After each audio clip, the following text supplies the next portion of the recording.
नमस्कार दोस्तों, आप सभी का एक बार फिर से स्वागत है हमारे YouTube चैनल दीप जीएस फाउंडेशन में। जैसा कि आप लोगों को पता है कि हम एक सीरीज चला रहे हैं 10 क्वेश्चन की, जिसमें 10 क्वेश्चन भूगोल के मेरे द्वारा चलाया जाता है और पर वीडियो 10 क्वेश्चन आपको को मिलते रहते हैं और काफी अच्छे क्वेश्चन जो एग्जाम में आ चुके हैं पहले से एनटीपीसी और ग्रुप डी में उसको सॉल्व कराया जाता है और उसके साथ थ्योरी भी बताई जाती है, जिससे आप लोग अगर पीछे कोई पढ़ाई नहीं कर पाए, अपनी पढ़ाई को थोड़ा सा पोस्टपोन कर चुके हैं और कंटिन्यू पढ़ाई नहीं रही है, फिर भी आपके लिए ये वीडियो बहुत अच्छी साबित होने वाली है, क्योंकि इसमें थ्योरी जो बताई जा रही है वो पूरी तरह से आपके एग्जाम पर्पज से बताई जाती है। ठीक है, तो चलिए स्टार्ट करते हैं अपनी सीरीज का अगला वीडियो जो क्लास 8 है। और इसमें हम अक्षांश और देशांतर रेखाओं से रिलेटेड क्वेश्चन को देखेंगे, जो ग्रुप डी के पहले क्वेश्चन, ग्रुप डी और एनटीपीसी में पहले क्वेश्चन आ चुके हैं। तो चलिए स्टार्ट करते हैं। पहला हमारा क्वेश्चन, पहला क्वेश्चन है अक्षांश के समांतर, अक्षांश के समांतर निम्नलिखित में से कौन सी रेखा उसके स्थान के साथ सम्मिलित नहीं है। पहले तो हम देखेंगे कि ये जो चीज नहीं है, जो चीज मतलब गलत होगा, वही इसमें सही ऑप्शन होगा। तो जो चीज नहीं सम्मिलित नहीं है, जो इनमें सम्मिलित नहीं पाया जाएगा, वो क्वेश्चन सही होगा। तो पहले आइए देखते हैं हम लोग अक्षांश क्या होते हैं और उसके जो समानांतर चीजें हैं वो क्या क्या है। ठीक, फिर उसके बाद हम समझे, हमको क्वेश्चन आराम से समझ में आ जाएगा, क्योंकि पहले किसी क्वेश्चन को अगर समझने के पहले हमें उसके उसको तोड़कर, अगर वो क्वेश्चन नहीं समझ में आ रहा है तो उसको छोटे छोटे पार्ट में तोड़ कर उसको समझ लेना चाहिए, उसके बाद आंसर करना चाहिए, क्योंकि कई बार क्वेश्चन ऐसे आते हुए क्वेश्चन भी गलत हो जाते हैं। जैसे यहाँ पे नहीं दिया है, तो आप अगर पहले क्वेश्चन देखेंगे कर्क रेखा, तो अगर आपको सही मिल गया तो आप तुरंत सही कर देंगे, इसलिए आपका गलत हो जाएगा, क्योंकि यहाँ पे नहीं वाला पूछा। चलिए देखते हैं क्या होता है आपका अक्षांश रेखाएं, अक्षांश और देशांतर रेखाएं।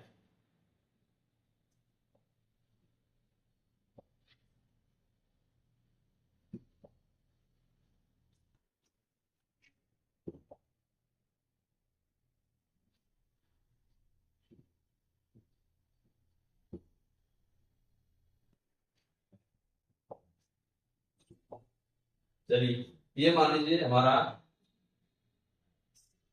ग्लोब है। ग्लोब पे जो रेखाएं इस तरह से खींची जाती है, मतलब पश्चिम से पूर्व की तरफ, उन्हें अक्षांश रेखाएं कहते हैं। अक्षांश रेखाएं, अक्षांश रेखाएं कहते हैं।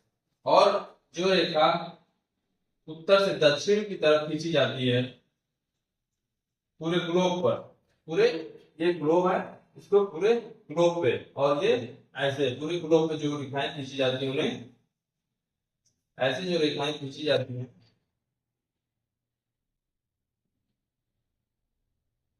उन्हें कहते हैं देशांतर रेखाएं।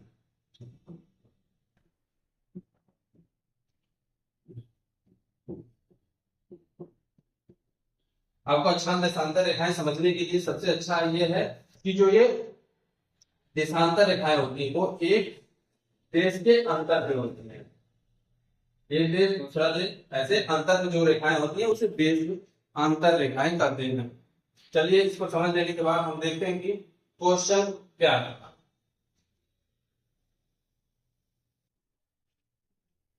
हमारा क्वेश्चन था अक्षांश के समानांतर निम्नलिखित में से कौन सी रेखा उसके स्थान के साथ सम्मिलित नहीं है। तो हमने देखा जो ऐसे रेखाएं थी वो अक्षांश रेखाएं थी, और जो ऐसे थी वो देशांतर रेखाएं। ठीक है, तो क्वेश्चन आंसर देखते हैं। कर्क रेखा का उत्तरी गोलार्ध, तो जो ये 23.5 डिग्री, 23 से ये 2 डिग्री नॉर्थ, इसको क्या बोला जाता है, जो ये रेखा 23.5 डिग्री नॉर्थ में है उसको कर्क रेखा बोला जाता है। कर्क रेखा, नॉर्थ यानी उत्तर, तो आपका ऑप्शन है कर्क रेखा उत्तरी गोलार्ध। तो ये जो एक 0 डिग्री से इधर उत्तरी गोलार्ध कहा जाता है, इधर दक्षिणी गोलार्ध कहा जाता है। ठीक, तो जो पहला क्वेश्चन है कर्क रेखा उत्तरी गोलार्ध, तो ये तो सही है, तो ये ऑप्शन गलत हो जाएगा आपका, क्योंकि पूछा है नहीं, सुमेलित नहीं है। तो ये कर्क रेखा उत्तरी गोलार्ध है, ये तो सही हो गया आपका। आर्कटिक वृत्त भूमध्य रेखा के उत्तर में है, तो ये हमारी भूमध्य रेखा कहलाती है, जो 0 डिग्री है भूमध्य रेखा। तो कर रहा है कि आर्कटिक वृत्त जो 66.5 डिग्री नॉर्थ होता है, उसे आर्कटिक वृत्त कहा जाता है। तो ये भूमध्य रेखा के उत्तर में है, तो भूमध्य रेखा ये है, इसके उत्तर ये है, ये भी आपका सही क्वेश्चन है, ये भी गलत हो जाएगा। तीसरा है हमारा अंटार्कटिक वृत्त भूमध्य रेखा के दक्षिण में है, तो जो अंटार्कटिक वृत्त है 66.5 डिग्री साउथ में, वो बोल रहा है अंटार्कटिक वृत्त भूमध्य रेखा के दक्षिण में है। तो ये दक्षिण में, ये भी तो क्वेश्चन, ये भी ऑप्शन सही हमारा, इसलिए ये भी ऑप्शन नहीं होगा, क्योंकि आंसर सुमेलित नहीं पूछा है। मकर रेखा उत्तरी गोलार्ध में, तो जो हमारा ये 23.5 डिग्री 23.5 डिग्री साउथ में होता है, उसे हम लोग मकर रेखा कहते हैं। मकर रेखा जो 23.5 डिग्री दक्षिण में है, उसे मकर रेखा कहा जाता है, लेकिन कह रहा है कि मकर रेखा उत्तरी गोलार्ध में, यानी इसको बता रहा है, इसलिए ये आपका सही हो जाएगा, ये गलत सुमेल है। चलिए, ये था आपका पहला क्वेश्चन। आइए दूसरा क्वेश्चन देखते हैं। दूसरा क्वेश्चन है हमारा कि बसंत ऋतु, यानी बसंत ऋतु में, ऋतु माने इक्विनॉक्स,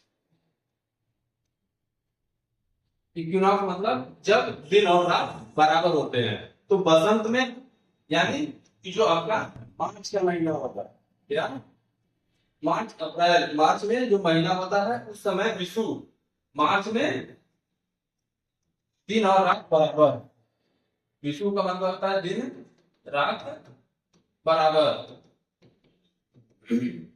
तो वो कब होता है, तो पहले ही अगर आप जान रहे हैं बसंत विषु, तो आपका ऑप्शन आंसर लगाना बहुत ही आसान हो जाता है। बस क्वेश्चन को आप छोटे छोटे पार्ट में तोड़ लीजिए, आपको आंसर अक्सर मिल जाते हैं। तो ये आपका हो जाएगा,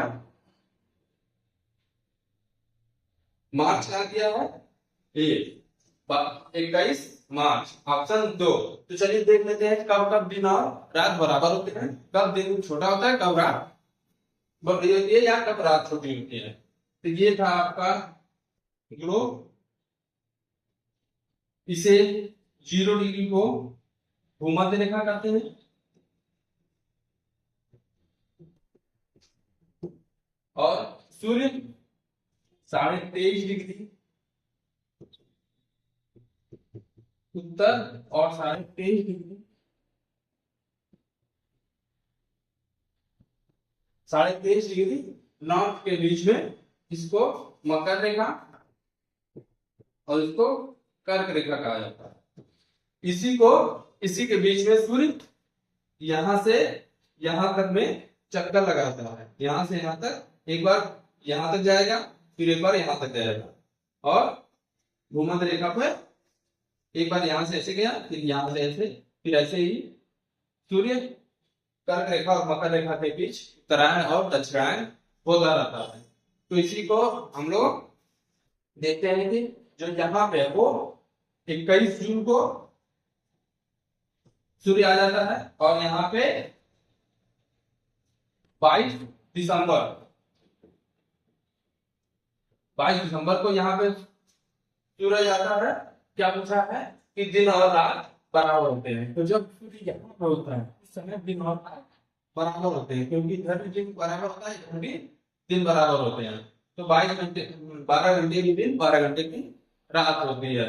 तो ये देखिए कब होता है, जून, यहाँ पे मार्च में बसंत के ऋतु में एक बार सूर्य आता है, मार्च अप्रैल मई जून यहाँ पे हो जाएगा, फिर वापस आएगा।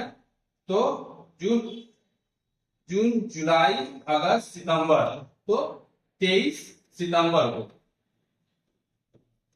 23 सितंबर को, फिर सितंबर अक्टूबर नवंबर दिसंबर, दिसंबर में यहाँ पे होगा, फिर दिसंबर, जनवरी, फरवरी, फिर मार्च, फिर मार्च में 22 मार्च को या 21 मार्च को फिर यहाँ पे होगा। तो साल भर में 2 बार भूमध्य रेखा पर, एक बार कर्क रेखा पे, एक बार मकर रेखा पे फिर लंबवत चमकता है। तो जब भूमध्य रेखा पे होगा यानी 2 बार, तो उस समय आपका दिन और रात बराबर होंगे। तो जो भूमध्य रेखा पे कब कब होता है, तो एक 21 मार्च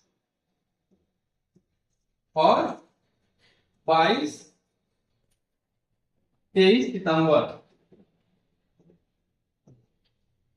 23 सितंबर 2 दिन क्या होता है, दिन और रात बराबर होते हैं आपके। तो इसमें क्या है कि बसंत ऋतु, जो बसंत के मौसम में यानी कि जो मार्च के महीने में ये है, इस दिन और रात बराबर होते हैं। तो अगर पूछ देगा केवल कि दिन और रात कब बराबर होते हैं, 21 मार्च और 23 सितंबर का जो भी ऑप्शन आपका सही आएगा वो चीज सही हो जाएगी। चलिए आपका दूसरा आंसर सही है। चलिए अगला क्वेश्चन देखते हैं। अगला क्वेश्चन है कि शब्द विषुव। देखिए यहाँ पे शब्द विषुव यानी इक्विनॉक्स, इक्वी मतलब इक्वल हो, जब दोनों चीजें दिन और रात संदर्भित करता है। तो ये पिछले क्वेश्चन में मैंने आपको समझा दिया है कि कब दिन और रात जब बराबर होते हैं तो उसे इक्विनॉक्स बोलते हैं। तो इसमें एक समान आकार, ये गलत है, दिन और रात एक समान अवधि के होते हैं। तो ये आपका ऑप्शन सही हो जाएगा। इस पहले ही आपको समझा चुके हैं। तो ये दिन और रात बराबर हो जाएंगे। गर्मी और सर्दी एक समान, ये गलत है। मौसम एक समान अवधि होते हैं, ये भी गलत। इक्विनॉक्स का मतलब होता है या फिर विषुव का मतलब होता है कि दिन और रात बराबर हो, ये आपको जानना चाहिए। चलिए अगला क्वेश्चन देखते हैं। अगला क्वेश्चन है आपका चौथा क्वेश्चन, भूमध्य रेखा पर सूर्य की किरणें सीधी पड़ती हैं। अभी हमने पीछे को क्वेश्चन है आपको समझाया है कि कैसे सीधी पड़ती है। चाहिए देख लेते हैं फिर से एक बार से, अगर किसी को ना समझ में आया तो। ये आपका ग्लोब है, ये आपकी भूमध्य रेखा यानी जिसे 0 डिग्री बोलते हैं, और ये आपका 23 डिग्री नॉर्थ, और ये 23 डिग्री साउथ। इसको बोला जाता है कर्क रेखा, इसको बोला जाता है मकर रेखा। तो कर्क रेखा कहा जाता है और 23.5 डिग्री साउथ को मकर रेखा कहा जाता है। सूर्य भूमध्य रेखा पर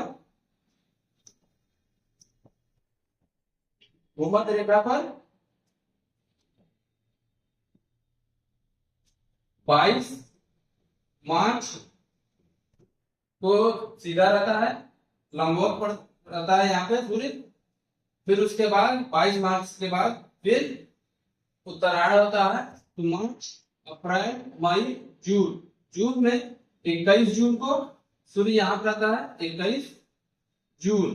फिर जून के बाद जुलाई, अगस्त, सितंबर, फिर सितंबर में मान लीजिए जुलाई, अगस्त, सितंबर में सूर्य फिर यहाँ पे 23 सितंबर। फिर उसके बाद सितंबर, अक्टूबर, नवंबर, दिसंबर, तो 22 दिसंबर को सूर्य मकर रेखा पे होता है। तो क्वेश्चन क्या पूछा है कि भूमध्य रेखा पर सूर्य की किरणें सीधी पड़ती हैं। तो क्या एक बार तो मार्च में, तीसरी बार सितंबर में। ये भूमध्य रेखा है, भूमध्य रेखा। तो कितनी बार, एक बार और फिर 2 बार, 22 मार्च और 23 सितंबर। तो ऑप्शन आपका क्या है देख लेते हैं। एक बार में 4 बार, तो 4 बार नहीं पड़ता है। एक वर्ष में 2 बार, तो ये आपका ऑप्शन एकदम सही है। एक वर्ष में 1 बार के बाद संपूर्ण वर्ष ये भी करना है। तो ऐसे आपका भी उत्तरायण और दक्षिणायन होता है। अगर इसकी अगर आपको अच्छे से डिटेल में पढ़ाई करनी है तो हमारे संस्थान में आके आप पढ़ाई कर सकते हैं, डीजीएस फाउंडेशन में, या फिर ऑनलाइन भी पढ़ सकते हैं। चलिए अगला क्वेश्चन है आपका, अगला 5वां क्वेश्चन है, ग्लोब अक्षांश की सबसे लंबी रेखा इसमें से कौन सी है।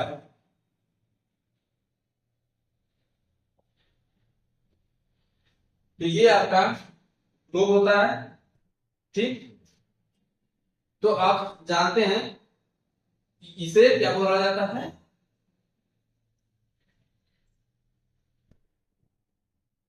इसे बोला जाता है आपका देशांतर। इन रेखाओं को देशांतर रेखाएं बोलते हैं। और जो ऐसे रेखाएं खींची होती हैं, ये आवासीय रेखाएं, दोनों आवासीय रेखाएं होती हैं, इन्हें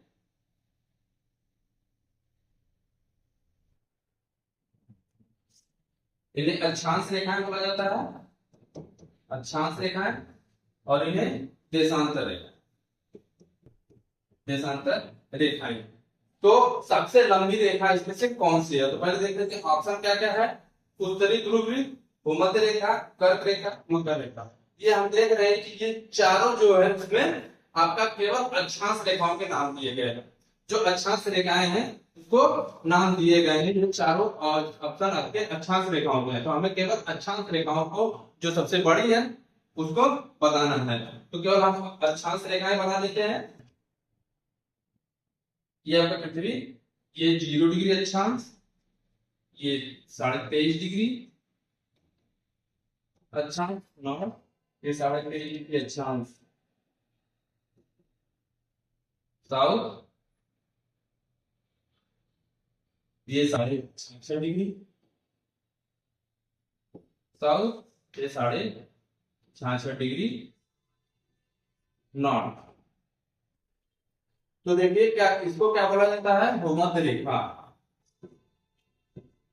भूमध्य रेखा, या फिर भूमध्य रेखा को ही विषुवत रेखा कहते हैं, विषुवत रेखा। ठीक, और इसके बाद इसके ऊपर जाएंगे तो ये 23.5 डिग्री को कर्क रेखा,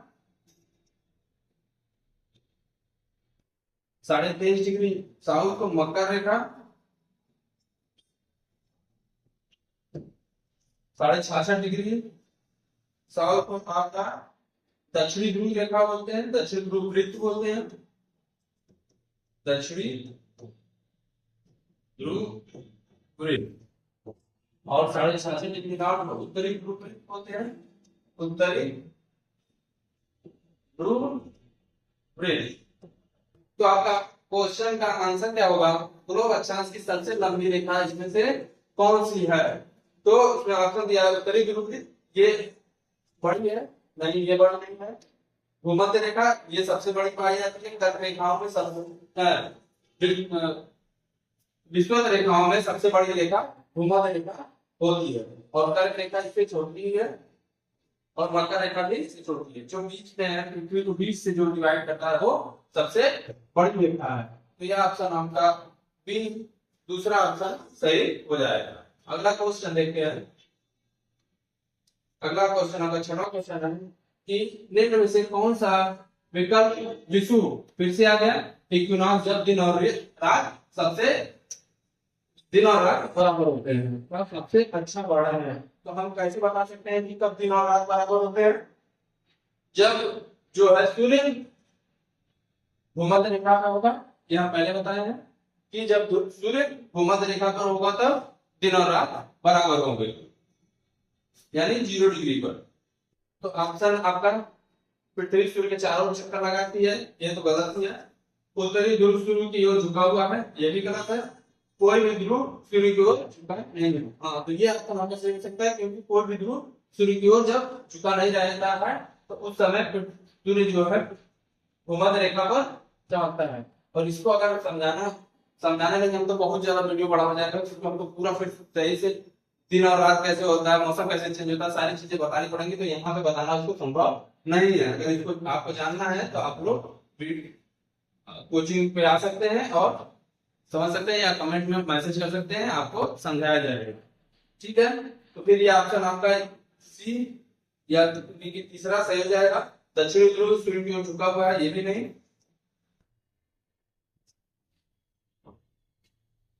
ये ऑप्शन आपका सी सही हो जाएगा। अगला क्वेश्चन देखते हैं।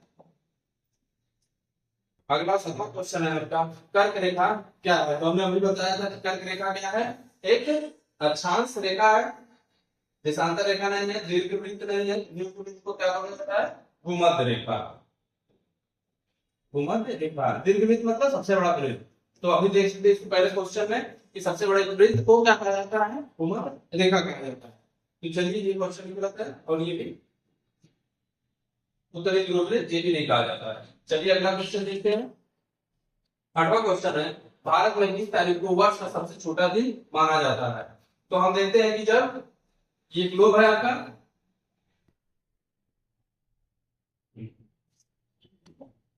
ये आपका ग्लोब है, ये आपका 0 डिग्री है, ये आपका कर्क रेखा है, कर्क रेखा 23.5 डिग्री नॉर्थ, ये आपकी मकर रेखा, मकर रेखा 23.5 डिग्री साउथ। तो पूछा है तारीख को सबसे छोटा दिन होता है, तो भारत ने पूछा, भारत के परिप्रेक्ष्य में। तो जब सूर्य यहाँ पे होगा और भारत उत्तरी ध्रुव में है, उत्तरी गोलार्ध में है यहाँ पे, क्योंकि कर्क रेखा भारत से होकर जाती है। तो जब सूर्य यहाँ पे होगा तो इसके लिए सबसे छोटा दिन होगा, और जब सूर्य यहाँ पे होगा तो यहाँ पे जो देश होंगे उनके लिए सबसे छोटा दिन होगा। तो सूर्य कहाँ पे है? यहाँ पे है। यहाँ पे कब होता है? 22 दिसंबर को। तो भारत में सबसे छोटा दिन होगा। तो आपका तीसरा ऑप्शन सही है। चलिए अगला क्वेश्चन देखते हैं। अगला क्वेश्चन 9वां क्वेश्चन आपका, निम्नलिखित में से किस देशांतर को अंतरराष्ट्रीय तिथि रेखा माना जाता है? तो ये सबसे आसान क्वेश्चन है या फिर इसको सब सही क्वेश्चन है? ऑप्शन के हिसाब से ये सही क्वेश्चन है, क्योंकि ऑप्शन में 180 डिग्री हर जगह दिया हुआ है, तो इसको छाटना थोड़ा सा आपको टफ या फिर हो सकता है। तो 180 डिग्री को क्या बोला जाता है? अंतरराष्ट्रीय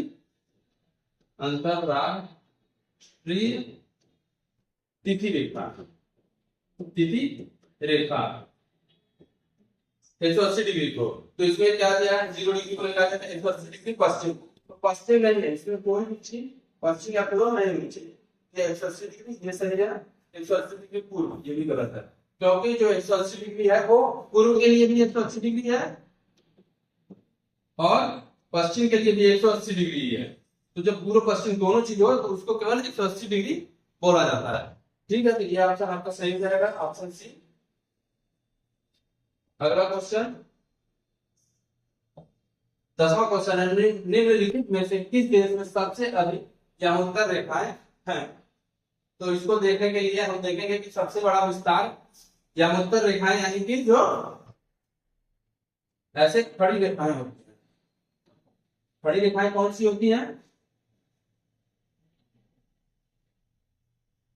देशांतर रेखाएं, उनको यमोत्तर रेखाएं बोला जाता है।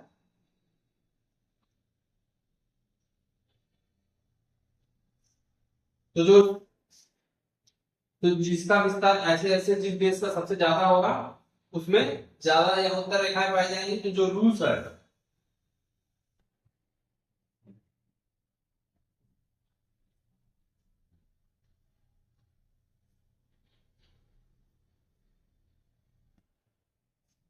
उसमें सबसे ज्यादा लगभग 11 यमोत्तर रेखाएं पाई जाती है। तो ये आपका ऑप्शन सही हो जाएगा 3 की रूस।